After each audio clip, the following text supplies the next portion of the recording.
El ministro ha llegado hasta el Parlamento para explicar, abundar en la preocupación que al Ejecutivo le provoca la idea de que finalmente se apruebe este proyecto de ley que permitiría pues el retiro de los aportes, y ya se ha visto, en fin, cuál sería el efecto, los números nomás, cuando hablamos de la necesidad de 400 millones de soles para pagarle a los aproximadamente 600.000 jubilados de la ONP, como usualmente se recaudan 300 millones de soles, y ahora en el contexto de la pandemia esto todavía se ha reducido más a 200 millones, y no estamos hablando de cuentas individuales como el caso de la AFP, estamos hablando pues de un fondo de aporte solidario. Entonces esto tendría consecuencias. Vamos a comenzar este programa con el señor Víctor Hugo Montoya, jefe institucional de la Oficina de Normalización Previsional, precisamente para conocer la posición de la propia ONP frente a esto que se está desarrollando ahora mismo. Señor Montoya, buenas noches. ¿Qué tal, Enrique? Hola a tus televidentes, un gusto estar acá contigo para expresar los temas que sean y debatir los temas que sean necesarios sobre lo que está proponiéndose en el Congreso actualmente, ¿no? ¿Cuál es la observación de la ONP o cuál es la posición de la ONP frente a esta situación? Ahora mismo el primer ministro ha resumido pues los números y el desbalance del que estaríamos hablando en caso se apruebe este proyecto de ley. Creo que debemos comenzar con que hay una preocupación muy grande de todos nosotros, desde el gobierno y especialmente nosotros por nuestros afiliados y la situación económica actual. Eso creo que es innegable y creemos que el gobierno ha hecho un esfuerzo importante para llegar a todos ellos. Desde el punto de vista del sistema de pensiones, cómo está concebido un sistema de pensiones, tenemos básicamente tres preocupaciones. La primera preocupación es de índole normativa, o sea, si la norma o las cosas que están proponiéndose son coherentes con el marco constitucional. La segunda es el tema financiero, de dónde saldrían los recursos para pagar las cosas que está proponiéndose en los dictámenes congresales. Y el tercer elemento es un tema operativo, cómo se lograría hacer esto o cómo se generaría un mecanismo idóneo para lograr lo que está proponiéndose el Congreso. En los tres ámbitos tenemos preocupaciones bastante grandes. Por lo que usted me dice, además, en la segunda preocupación se desprendería, y por eso es que el Ejecutivo ha adelantado que, digamos, echaría mano a los recursos legales que se puedan hacer. En este caso, el Congreso estaría irrogando un gasto que sabemos no tiene capacidad para hacerlo, porque claro, evidentemente le estaría pateando la pelota, no sé si al Ejecutivo o a quién, para cubrir ese hueco gigantesco para precisamente poder cumplir las obligaciones con los jubilados. Claro, tú lo has manifestado correctamente. El sistema es un sistema, se llama de reparto, es decir, hay una solidaridad entre la gente joven y la gente adulta mayor. Es decir, las personas que actualmente trabajan aportan y este aporte que hacen con ellos se le paga a los actuales pensionistas, esperando que cuando estas personas sean adultas mayores, los trabajadores actuales, hayan nuevos jóvenes que aporten. Así funciona el modelo que está previsto en el artículo 11 de la Constitución, sustentado en el artículo 10 que habla de la solidaridad como un principio de la seguridad social. Ese es el marco. Y tú lo has mencionado bien. Sin embargo, este modelo está desfinanciado porque ingresan 300 millones de aportes, se pagan aproximadamente 400 millones mensuales para el pago de la planilla. Sin embargo, todavía tiene una dificultad mayor, que ingresa 12 veces al año, porque no hay descuento por gratificaciones, pero sí se pagan dos gratificaciones a los pensionistas. Por lo tanto, hay 12 ingresos y se pagan 14 veces con el déficit de 100 millones que has manifestado, que se ha agravado en este momento de crisis porque la gente ha perdido empleo, la gente ha habido suspensiones perfectas, empresas han cerrado y también ha habido un tema operativo porque la SUNAT ha permitido que los empleadores no declaren los meses de marzo hasta junio y lo han empezado a hacer en julio. O sea, tenemos un déficit todavía de recaudación de 200 millones. Sobre este marco ya vemos que el sistema no tiene un fondo, o sea, no tenemos plata guardada como pasa en las AFPs, identificada, claro, ni siquiera de manera global, o sea, ni siquiera para el grupo, para todas las personas hay un fondo. Sin embargo, el modelo fue creado y se sustenta básicamente en la pirámide poblacional, o sea que haya muchos trabajadores y pocos jubilados, pero no está pasando eso, ¿no? La pirámide poblacional del Perú, por la expectativa de vida mayor y la disminución en la tasa de natalidad, se ha vuelto básicamente rectangular, ¿no? Entonces casi la misma cantidad de trabajadores con la misma cantidad de pensionistas y por eso no alcanza, ¿no? Entonces, claro, ante este panorama, cualquier creación de prestaciones o cualquier configuración de devolución que está planteando el Congreso, más allá que no es permisible una devolución en un sistema de estas características porque no hay una cuenta específica de las personas a su nombre, como pasa en la AFP, sino, como bien has mencionado, una olla común de fondos que va ingresando dinero.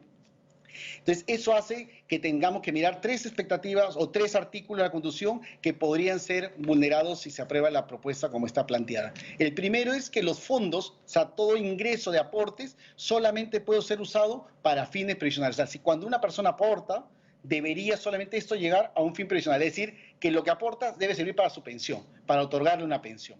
No se hace un ahorro para sacarle una necesidad, porque así está diseñado el modelo. La segunda parte, eso está prohibido en el artículo 11 de la Constitución, la intangibilidad de los fondos previsionales. Además, hay dos artículos más. La primera disposición complementaria final de la Constitución también habla de que cualquier reforma ajuste al modelo tiene que estar debidamente y defendida sosteniblemente a partir de un análisis financiero y básicamente actuarial, es decir, con el costo total de esto en el tiempo.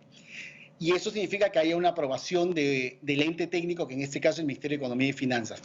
Y la tercera, que tú has mencionado muy bien, que está en el artículo 79 de la Constitución, es que el Congreso no tiene iniciativa de gasto. O sea, porque la única forma en que se pueda devolver aportes es que la ONP voltee al Tesoro Público, le diga, necesitamos esta cantidad de dinero y tendrá que pagarse con la plata de los impuestos de cada uno de los peruanos que actualmente están usándose para todo el tema de la pandemia, ¿no? Clarísimo. Señor Montoya, para terminar, ¿ustedes, la ONP, le ha comunicado toda esta posición en detalle al Parlamento?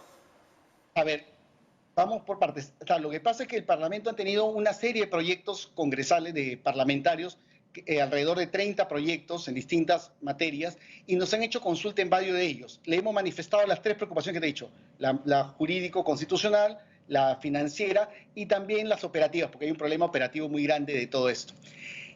Eso sí nos hemos manifestado formalmente una opinión a través del Ministerio de Economía y Finanzas.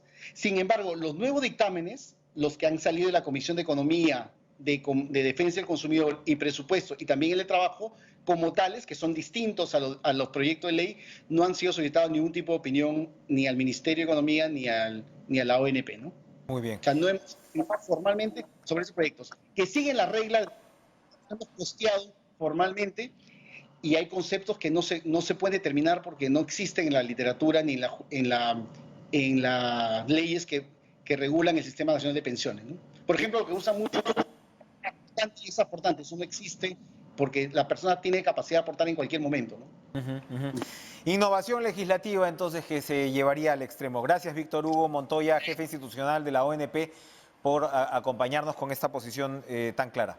Vamos a seguir con el tema porque hay, por supuesto, mucho interés al respecto. Vamos a conversar con Luis Valdivieso, que es exministro de Economía y Finanzas, por supuesto, pues que ha estado muy cerca también de todo el tema, pues, y el mundo de las AFPs, para poder, aventurar qué es lo que podría pasar. Estamos en un momento difícil, señor Valdivieso, le agradecemos por estar con nosotros esta noche. Estamos evidentemente en un contexto dramático, pero parece ser que todo el tema pensionario se ve como un trofeo muy tentador, incluso con fines políticos. ¿Cuál es su posición al respecto de esto que acabamos de escuchar, de lo que podría pasar esta noche con la ONP? Bueno, sería lamentable que prospere una iniciativa de esa naturaleza. Todo parte por el hecho de que si estamos equivocando, ¿para qué sirven las distintas instituciones y mecanismos que hemos creado en el país? Como bien se lo dijo, digamos, el representante de la ONP, el señor Montoya, diríamos, los aportes son para fines previsionales, o sea, son para poder financiar una pensión. Y diríamos que son de carácter intangible.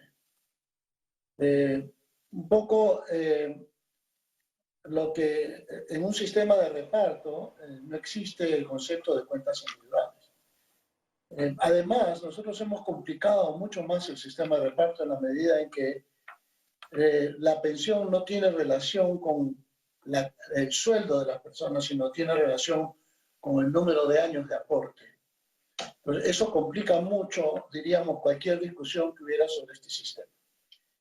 Ya que no importa cuánto aportaste, sino cuántos años estuviste aportando. Y eso te va a llevar a una pensión entre 450 y 850, algún rango de esa naturaleza. Y eso se hizo, diríamos, con la finalidad de limitar el impacto fiscal. eh, porque efectivamente si se seguía pagando de acuerdo a lo que la gente ganaba, iba a crear un forado aún mucho más grande. Correctamente se ha mencionado que los aportes no alcanzan para cubrir las pensiones de los que ya están jubilados. No solamente eso, no solamente se usan aportes, se usan transferencias presupuestales, se usan los dividendos de Electroperú, que fue transferida para la ONP, y se usan los retornos del Fondo Consolidado de Reservas. O sea que es un sistema que requiere de demasiados recursos presupuestales y fiscales para poder seguir sobreviviendo. Sin embargo, es un recurso donde la gente primero fue forzada, era el único mecanismo que había para una pensión, y después cuando surgen las AFPs había la opción de ir a uno u otro sistema. Y la gente que ha permanecido en el sistema público, diríamos, lo ha hecho con en la creencia de que eventualmente va a obtener una pensión. Ahora, una iniciativa que dice devuélvanle los recursos, yo creo que es equivocada. Lo que uno puede reclamar es que cuando una persona no cumple con los 20 años de aporte, y tiene, por ejemplo, 19 años y 11 meses aportando, no recibe ni un centavo de pensión.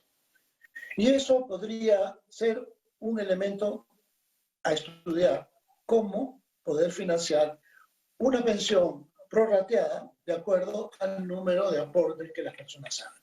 Sin embargo, esto no ha surgido en las discusiones. No ha surgido, o han propuesto que se reduzca, diríamos, el mínimo de aportes a 15 años o a 10 años, cosas muy drásticas, sin haber pensado técnicamente cómo hacerlo de una manera en que minimizaría el impacto fiscal, porque a la larga todo va a salir de recursos fiscales. Ahora, ¿por qué surge esta iniciativa de corte muy popular en el Congreso? Yo creo que es una respuesta a lo que el gobierno ha causado. O sea, en esta pandemia el gobierno generó una paralización, diríamos, de la economía porque implantó una cuarentena obligatoria. Bien, eso era una política de salud pública que bien concebida, diríamos, era cuestión de darle tiempo, o sea, la cuarentena era darle tiempo al gobierno para que con los recursos que tenía, los recursos fiscales, pudiera fortalecer el sistema de salud y poder enfrentar, diríamos, la pandemia de una manera mucho más apropiada. Lo que debió haber hecho el gobierno es justamente aprovechar esa cuarentena, y ya van 150 días, para fortalecer de manera extraordinaria el sistema sanitario, el sistema de salud. También había la necesidad de, diríamos, de comenzar a aislar y identificar, a hacer seguimiento de los casos. Tenía que haber una estrategia de seguimiento para evitar la propagación de la pandemia. Entonces, eso se hizo más o menos. Han habido muchas dificultades. Nos parece El otro aspecto que tenía que ver con el gobierno, además de la inversión en salud pública, la inversión en prevención de la expansión de la pandemia y la inversión para poder lidiar con los casos ya contagiados, tenía que haber pensado en cómo proteger a la gente que se quedaba sin trabajo por la paralización. Y en ese sentido se pensaron en subsidios que hemos visto que en parte han estado, diríamos, hasta cierto punto han tenido complicaciones en su destino. Bueno, pero ayer, pero anoche la titular del MIDIS nos decía que ha llegado al 95%, el bono famoso, ¿no? Más allá de la utilidad o no. Bueno, diríamos que aceptemos que llegó al 95%. Ajá. ¿Okay? Una buena iniciativa, pero sin embargo la gente sigue reclamando porque hay mucha gente que está en situación vulnerable. ¿Okay? Yo no estoy discutiendo si es que eso es eficaz o no, pero es lo que hizo el gobierno. Pero lo otro que hizo el gobierno fue, además quiero, para salir de este problema, ¿qué le parece si las empresas comienzan a endeudarse pues, para poder seguir trabajando? O sea, endeúdense. Yo les voy a dar algunos recursos diríamos, a bajo costo. Ese es otro programa que hizo el gobierno. Les voy a permitir que declaren sus impuestos con cierto retraso. Es otra medida que tomó el gobierno. Y otra medida que tomó el gobierno fue, y acá viene el problema, es que le permitan a las personas sacar de su dinero de las AFPs. Eso fue una medida que se tomó durante la pandemia. Y entonces, esa medida resultó popular. Bueno, en un enfrentamiento entre el Ejecutivo y el Congreso, ¿qué le quedaba al Congreso? Salir con otra más popular. Pero a ver, recapitulemos, sí, señor Valdivieso, a ver, para que sea un poquito un diálogo, recapitulemos un poco. La medida para que se retire dinero de la AFP en realidad fue una reacción ante lo que se venía del Parlamento, ¿no? Que era extremo. Y se lo digo además porque ahora mismo en Chile se ha permitido el retiro, me parece, del 10%, y el gobierno de Piñera, que no era, por supuesto, adepto a esa idea, fue el hermano de Piñera quien creó el sistema, entiendo yo, ha tenido que reconocer que por lo menos ese retiro ha ayudado a dinamizar un poco la economía. ¿Qué dice ante ello? Bueno, eso es una posición de concesión. O sea, en realidad él está tratando de racionalizar las medidas. Pero lo que yo quiero decir es que estamos usando el instrumento equivocado para resolver el problema de la gente. O sea, aquí lo importante es resolver el problema de la gente, pero no se va a resolver destruyéndole un mecanismo que es un ahorro para el futuro. O sea, si queremos ayudar a la gente de verdad, hagamos un programa mucho más expansivo de subsidios.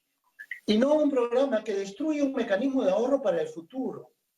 O sea, no destruyamos los mecanismos de ahorro para el futuro, que tienen otra finalidad, otro propósito.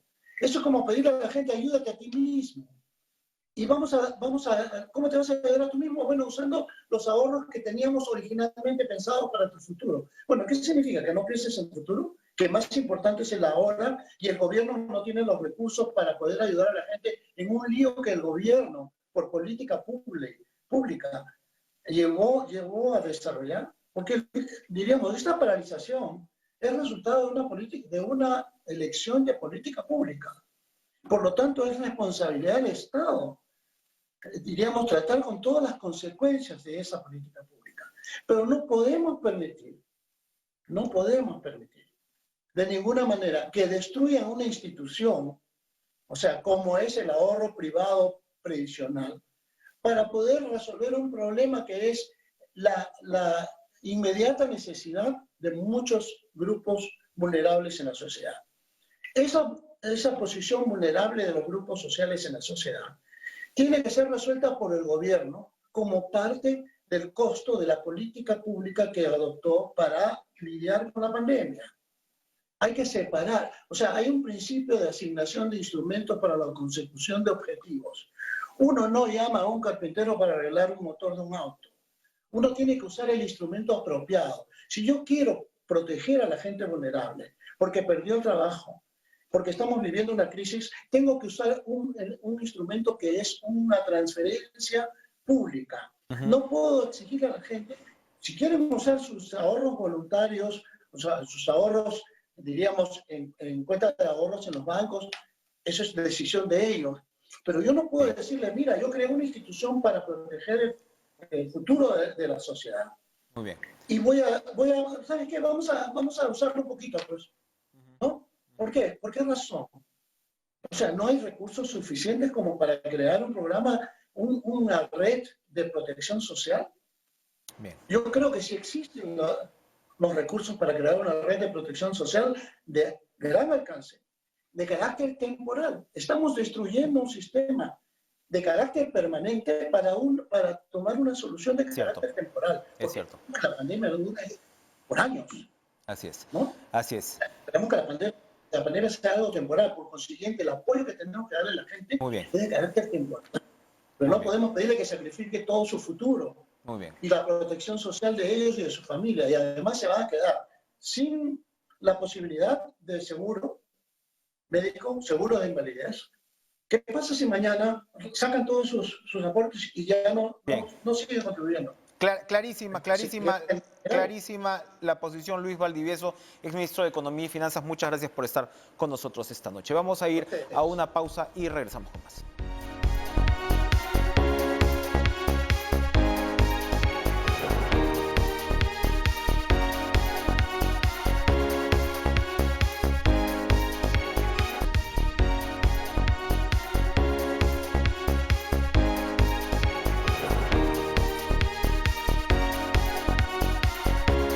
Cambiamos de tema para darle la bienvenida al ex canciller Luis González Posada a propósito precisamente de una entrevista que mantuvimos en estos días con otro exministro, Diego García Sayán, que propugnaba que el Perú se sume a la posición de quienes empujan o impulsan la posibilidad de posponer las elecciones en el BID para luego del proceso electoral estadounidense a propósito de la designación de Mauricio Claver Carone, que es digamos, anticastrista, digamos, de línea dura, como el designado de Trump para presidir el Banco Interamericano de Desarrollo, lo cual no ha sido frecuente, no, creo que no se ha visto antes. No sé usted, don Luis, si recuerde que antes un estadounidense haya presidido el BID. La idea era que la sede está en Washington, pero el presidente pues es un latinoamericano, como es el caso del colombiano Moreno que se está yendo ahora. ¿Cuál es su opinión al respecto? Buenas noches. Buenas noches, gusto de saludarlo. Mi opinión es muy clara. Yo creo que no puede haber bloqueos ni vetos a ningún país integrante del Banco Interamericano de Desarrollo. Estados Unidos tiene todo el derecho de presentar un candidato, ¿no? Es un derecho democrático que no puede ser obstaculizado con el pretexto de que hay una tradición latinoamericana que desde el año 1959 el candidato siempre ha sido nuestro. De tal manera que no me parece correcta esa posición de bloquear, además, al representante de un gobierno amigo del Perú, como son los Estados Unidos. Yo quiero recordar en esta línea que con Estados Unidos tenemos una serie de vínculos de primer nivel. Formamos parte del Foro Asia-Pacífico, tenemos un tratado de libre comercio que ha despegado a tal nivel que el año 2010 se exportaban 900 millones de dólares. Agroexportaciones hoy día alcanzan a 2.700 millones de dólares. Las inversiones americanas en nuestro país acumuladas son de 7.500 millones de dólares, gran parte de ellos en minería y también en manufactura. Y además hay un apoyo americano tradicional a proyectos de desarrollo, como el caso de USAID, que han aportado 540 millones, programa de salud. Yo quiero referirme en términos concretos que no se puede bloquear o vetar a un país amigo y después le voy a decir por qué. Termino solamente esta parte señalando que Estados Unidos viven 1.500.000 peruanos, ojo, de los cuales 808.000 están registrados en los consulados. Pero Joe Biden le puede ganar a Donald Trump. Envía remesas por $1.000 millones de dólares al año. Cierto, pero Joe Biden le puede ganar a Donald Trump, es una posibilidad muy cierta. Y Joe Biden ha dicho que no le gusta para nada este candidato. ¿No sería, digamos, un desfase tener un nuevo presidente que no apoya al presidente del BID, que va a ser una institución vital luego de la pandemia? Mire, yo le digo lo siguiente. Yo detrás de esto veo una histórica fobia anti-norteamericana con el propósito de respaldar al candidato de Argentina, al candidato de la señora Kirchner, que es su asesor y ministro, el señor Gustavo Beliz. Y lo digo por lo siguiente, el Grupo de Puebla, que es el sucesor del famoso Foro de Sao Paulo, ha emitido un comunicado agresivo, como son todos sus comunicados, diciendo que Estados Unidos pretenderá utilizar el banco como un instrumento directo de la política exterior imperial, así dice, como si fuera el presidente el que manejara todo el banco, lo cual es falso. ¿Y sabes quiénes firman el documento? Lo firman el señor Lula y la señora Dilma de Brasil, el señor Correa del Ecuador, Evo Morales de Bolivia, Samper, ¿no? Que es, como todos sabemos, es parte integrante de ese grupo, el señor Mercadante, que es el creador, el fundador del Foro de Sao Paulo, Mónica Javier, que es la secretaria general del Partido Socialista del Uruguay, Caro Cariole de Chile, ¿no? conocida también por ese sector, y acá lo firma Verónica Mendoza. Bien. Entonces, es todo un grupo que quiere bloquear una candidatura norteamericana para habilitar una candidatura argentina que responde a una línea ideológica conocida por todos nosotros. La posición Ese es queda el clara. fondo del Luis, asunto. sí, sí. ¿No? Nos tenemos que ir, por favor, a una última pausa y regresamos con más. Gracias.